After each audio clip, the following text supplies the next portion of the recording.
가지고 놀라운 방법으로 라는 제목으로 우리가 함께 말씀을 나눠볼 텐데 오늘 설교의 특이한 점이 한 가지가 있어요. 뭐냐면 전사님이 준비한 PPT가 이게 끝이에요. 오늘 사진이 없어요. 어제 태풍이 와서 인터넷이 끊겨서 전사님이 마땅한 사진을 찾지 못했어요. 그러니까 우리 친구들이 오늘은 귀로 더 잘 들어줘야 돼요. 알겠죠? 다들 자신 있는 것 같아요. 알겠죠?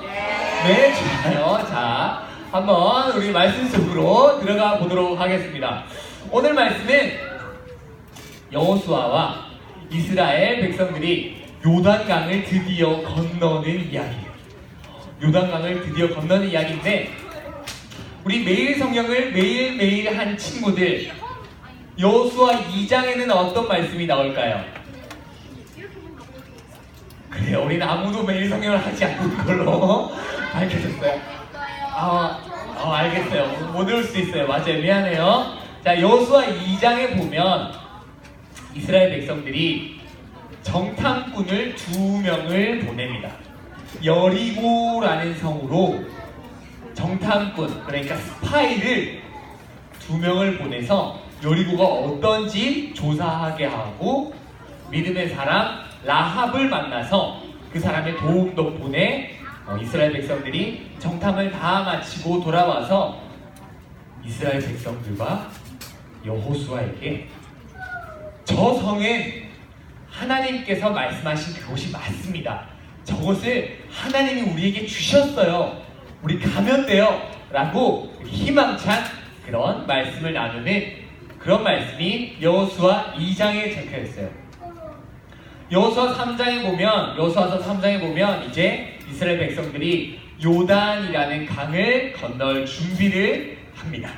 건널 준비를 하는데 오늘 읽진 않았지만 7절, 8절 말씀을 보면 하나님께서 여호수아에게 말씀하세요. 여호수아야, 내가 모세랑 같이 있었던 것처럼 내가 너와 함께 있을 거야. 너와 함께 있는 것을 이스라엘 백성들 모두가 알 수 있게 내가 할 거야 라고 하나님께서 말씀을 하셨어요. 그리고 너는 언약궤를 맨 제사장들에게 요단강에 먼저 도착하면 먼저 들어가라고 이야기하렴 라고 하나님의 말씀을 들은 여호수아는 이스라엘 백성들에게 말했어요. 여호수아가 외치기 시작합니다. 이스라엘 여러분, 이리 와서 들어보세요. 하나님 말씀을 들어보세요 라고 하면서 여호수아가 하나님 말씀을 전달하기 시작해요.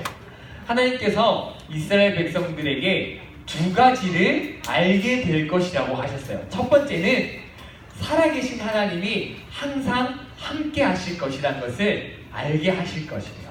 2번째는 하나님께서 이스라엘의 적들, 우리가 읽었던 그 많은 족속들, 히위 족속, 기르가스 족속 하는 그런 이상한 그 사람들을 하나님께서 이스라엘 적들을 모두 없이 하실 거라고 하나님께서 말씀을 하셨어요. 약속을 하셨어요.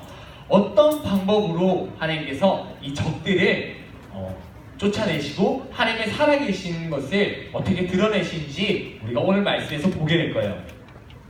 하나님께서 어떤 방법을 사용하시냐면 요단강, 흐르는 요단강을 멈추셔서 그렇게 멈추게 하셔서 하나님의 궤, 언약궤라고도 하고 법궤라고도 하고 증거궤라고도 하는 네모난 상자, 이것을 맨 제사장들이 요단강에 발을 넣으면 흐르던 강물이 멈춰서서 이스라엘 백성들이 마른 땅으로 거기를 요단강을 건널 수 있도록 하실 것이라는 그 놀라운 방법을 통해서 하나님의 살아계신 것과 하나님께서 이스라엘의 적들을 다 없이 하시겠다는 그 약속을 이루신 방법을 가르쳐 주신다고 하셨어요.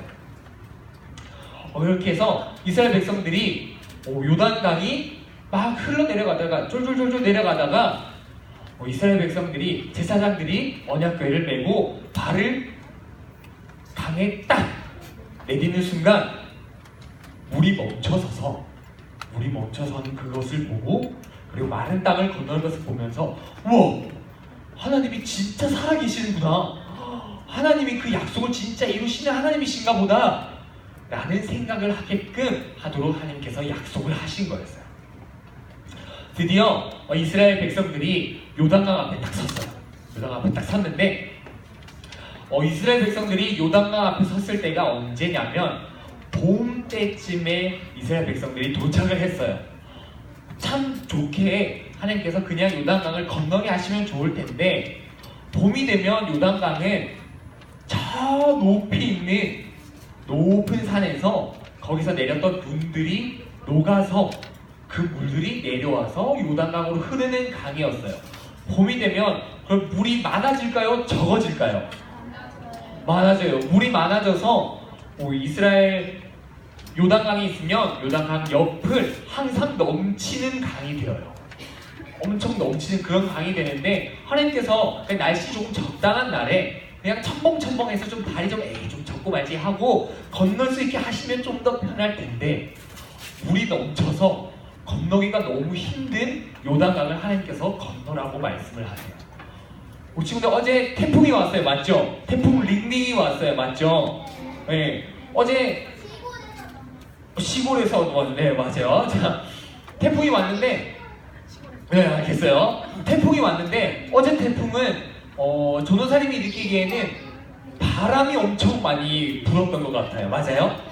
네, 바람이 엄청 많이 불었어요. 바람이 엄청 많이 불었는데 네, 사람도 죽었어요. 네, 그 얘기는 나중에 따로 해요. 우리 슬프니까.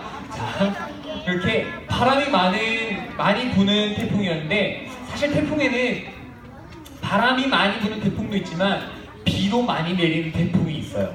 전도사님이 살던 부산 지역에는 1년에 2번이나 3번 정도는 항상 태풍이 찾아와요.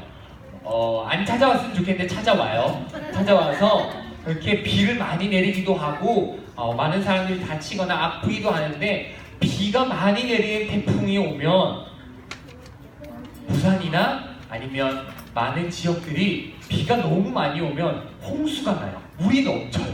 우리 친구들 홍수 난 거 본 적 있어요? 본 적 있어요? 실제로 사진으로 본 적 있어요? 홍수가 나면 쓰나미랑은 달라요. 네, 홍수가 나면 우리 친구들이 홍수가 난 사진을 보면 사진 준비했어야 되는데 미안해요. 홍수가 난 곳을 보면 물이 전도사님 키의 허리까지 오거나 아니면 전도사님 허리보다 훨씬 높이 비가 올 때가 있어요. 물에 잠길 때가 있어요.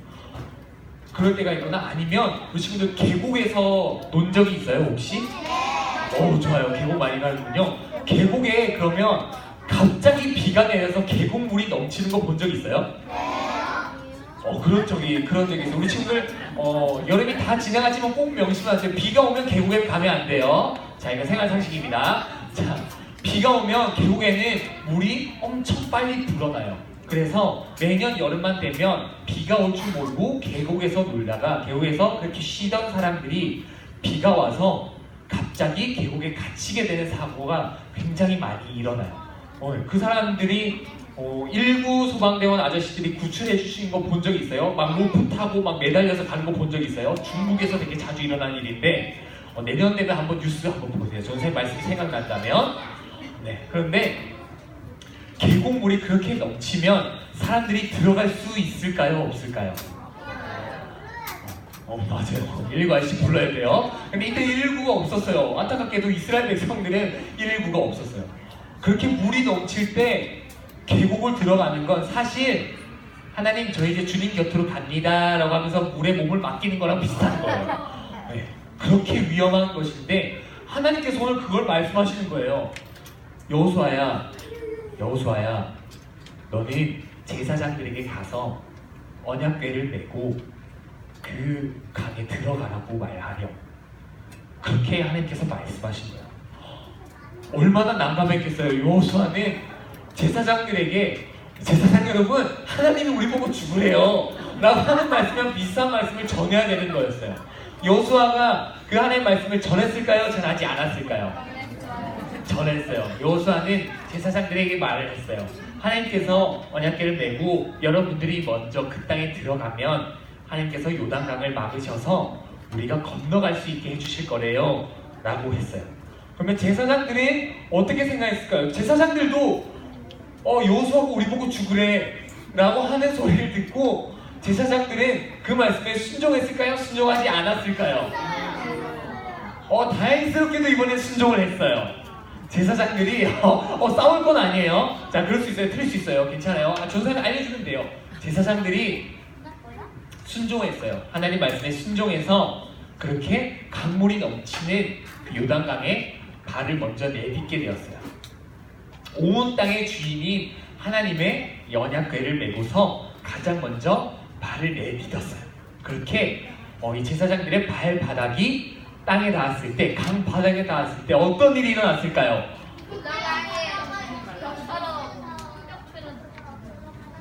맞아요. 좋아요. 맞아요. 흐르던 강물이 멈추게 되었어요. 강물이 멈춰서 서게 되었어요. 우리 친구들 놀랍지 않아요? 강이 멈춰서 선 거 본 적 있어요? 우리 친구들? 본 적 있어요? 아쿠아리움 말고요. 자, 아쿠아리움 말고요. 그냥 내가 발을 담궜는데 여기 물이 섰어요. 그런 적이 있어요? 있는 친구들은 전사에는 아직 신학적 견해를 좀 같이 얘기를 해봐요. 자, 없어요. 불가능한 일이에요. 자, 우리 친구들 불가능한 일이에요. 전사 이제 할 수 있어요 하고 들어가면 안 돼요, 우리 친구들. 자, 입수 금지예요, 이제부터. 자, 요단강도 깊어요. 자, 물이 많이 불어났기 때문에 깊은 곳이었어요. 그런데 그냥 강이 아니에요. 자, 그래서 제사장들이 언약궤를 메고 발을 땅에 댄 순간 요단강이 멈추게 되었어요. 요단강에 멈춰서 서게 되었고, 제사장들이 그 요단강이 마른 땅을 걸어서 중간에 서게 되었어요. 중간에 서게 되었고, 그 뒤에서 멀리서 따라오던 이스라엘 백성들도 한 명 한 명씩 그 마른 땅을 건너서 요단강을 모두 다 건너게 되었어요. 얼마나 무서웠을까요? 제사장들이 믿음을 가지고 바닥에 딱 발바닥을 내딛었어요. 내딛었는데 요단 강물이 섰어요. 그것까지는 좋아요. 그렇게 해서 섰는데 몇십만 명, 아니 몇백만 명이나 되는 사람들이 그 강물에 서 있는 그 상태로 모두 거기를 지나가야 되는 거예요. 우리 윤영구만 해도 여기서 저기까지 가는데 황금산 올라가는데 10분 이상 걸릴 텐데, 제사장들은 물이 쌓여있는 그곳을 언약궤로 1시간 걸려요. 황금산까지. 알겠어요? 언약궤를 메고 강 중간에 섰을 때 이 물이 다시 넘어오진 않을까? 라는 두려움이 있었을 거예요. 분명히 있었을 텐데, 그 두려움에도 불구하고 언약궤를 맨 제사장들은 끝까지 이스라엘 백성들 모두가 한 명도 남김없이 건널 때까지 제사장들은 믿음을 가지고 그곳을 지키고 있었고, 제사장들이 그곳을 나왔을 때 다시 요단 강물이 흐르게 되었어요. 사랑하는 여러분 친구들, 우리가 오늘 살펴본 것은 정말 놀라운 이야기예요. 이스라엘 백성들이, 그리고 성경에 보면 항상 중요한 사건을 이야기할 때마다 두 가지가 등장하는 게 홍해가 갈라진 사건, 그리고 요단강을 건넌 사건이 항상 이야기되고 있어요. 그만큼 이스라엘 백성들에게 이 요단강을 건넌 사건은 중요한 사건이에요. 왜 중요하냐면 이스라엘 백성들이 하나님 말씀에 순종했고, 하나님 말씀은 하나님께서는 그 순종한 이스라엘 백성들의 믿음을 또한 사용하셔서 안전하게 그 강을 건널 수 있도록 약속을 지키신 놀라운 그런 이야기이기 때문이에요. 오늘 우리가 이 말씀을 보면서 우리는 여호수아의 믿음, 그리고 제사장들의 믿음을 볼 수 있어요. 그리고 말씀의 순종함으로 기적을 체험하는 것을 볼 수 있게 되었어요. 여호수아는 정말 말도 안 되는 하나님의 말씀에 순종했어요. 제사장 여러분, 저 강물이 범람하고 있습니다. 넘치고 있습니다. 여러분 저기로 들어가세요. 라고 하는 이 터무니없는 말씀에도 여호수아는 순종했고 그 말씀을 제사장들에게 전했어요. 그리고 제사장들은 그렇게 자신들에게 말씀하는 너무나 터무니없는 말씀, 우리 보고 죽으라는 거야 뭐야, 나 하나님 섬기다 그냥 이렇게 가는 거야 라고 생각할 수 있는 그 상황에서도 믿음을 가지고 하나님께서 하나님 되심을 알려주실 것이고, 하나님께서 우리 적들을 우리 앞에서 모두 쫓아내실 것이라는 그 말씀을 하셨으니까 하나님은 분명히 말씀을 지키실 거야 라는 그 믿음을 가지고 그곳에 들어가서 이스라엘 백성들이 모두 건널 때까지 그 믿음을 가지고 그곳을 지켰던 그런 이야기를, 그런 기적을 체험한 이야기를 볼 수 있었어요. 이렇게 이런 이야기가 가능했던 이유가 무엇 때문일까요? 그 이유는 하나님께서 말씀하셨고, 그리고 이스라엘 백성 여호수아와 제사장들과 이스라엘 백성들이 믿음으로 순종했던 것이기 때문이었어요. 정말로 터무니없는 말씀을 하실 때가 하나님께서 가끔 있는 것 같아요. 우리가 성경 말씀을 읽다 보면, 매일 성경을 하다 보면, 하나님, 제가 이런 것까지 해야 돼요? 예수님께서 네 오른뺨을 맞고도 왼뺨도 돌려내라고 하셨어요. 이 뺨이 아니고 사실 주먹이래요. 주먹 가지고 내가 때리는 사람한테 우리가 왼뺨도 돌려내래요. 퍽 맞고, 그래 여기도 때려봐, 이렇게 하고, 이렇게까지 실천하라는 말씀이 가끔씩 우리가 읽을 때가 있어요. 그러면 우리는 그 말씀에 순종을 해야 될까요? 하지 말아야 될까요? 네, 순종을 해야 돼요. 우리의 상식과 우리의 이해로는 이해가 되지 않을 때가 있어요.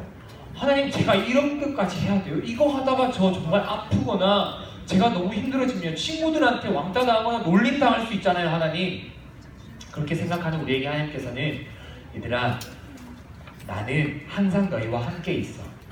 두려워하지 마. 여호수아가 모세와 함께 있었던 것처럼 나는 너희와 항상 함께 있어. 그리고 나를 대적하고 너희를 미워하는 그런 적들은 걱정하지 마. 내가 다 해결해 줄 거야 라고 말씀하시면서, 하나님은 아주 작은 것일 수 있지만, 아주 사소한 것일 수 있지만 하나님 말씀에 순종하기를 원하시는 거예요. 우리 친구들에게 매일 하나님께서 말씀하시는 순종의 그런 말씀들이 어떤 것인지 전 선생님이 정확히 알 수는 없을 것 같아요. 그렇지만 우리 친구들이 날마다 하나님 말씀을 읽어가면서, 하나님께서 오늘 나에게 이런 말씀을 하시는구나, 하나님께서 나에게 이런 말씀에 순종하라고 하시는구나, 할 수 없을 것 같아 라는 생각을 먼저 하기보다, 그러면 하나님, 제가 오늘 한번 해보겠습니다. 하나님, 제가 한번 저를 미워하고 저를 맨날 놀리고 싫어하는 친구지만 제가 이 친구에게 한번 먼저 다가가서 화해 손길 내밀어주고, 제가 좋아하는 간식 좀 더 나눠주고 한번 해보겠습니다. 하나님, 도와주세요 라고 그렇게 기도할 수 있는 우리 친구들이 되었으면 좋겠어요. 우리 사랑하는 유형 친구들, 하나님께서는 큰 것을 바라시는 게 아니에요. 하나님 말씀을 듣고 순종하고 그 말씀대로 행동할 때 하나님께서는 우리가 생각하지 못한, 우리가 정말 상상도 할 수 없었던 그런 기적을 체험하게 하실 거예요. 나를 미워하던 친구가 오늘 갑자기 나와 가장 친한 친구가 되어 있을 수 있고, 내가 너무나 싫어했던 우리 부모님이 너무나 사랑스럽게 보일 수 있는 그런 기적은 우리가 하나님 말씀에 순종할 때만 일어나는 것임을 우리 친구들이 기억했으면 좋겠습니다. 우리 친구들이 항상 하나님께서 나와 함께 계시고, 그리고 하나님께서 항상 나에게 말씀하시는 것이 하나님 말씀에 순종하는, 그러면 하나님 말씀에 순종할 수 있는, 하나님 말씀에 늘 순종하고, 그래서 작은 것이지만 기적을 체험하는 그런 놀라운 삶을 살아가는 우리 모든 유형부 친구들 될 수 있기를 주님의 이름으로 간절히 소망합니다. 아멘.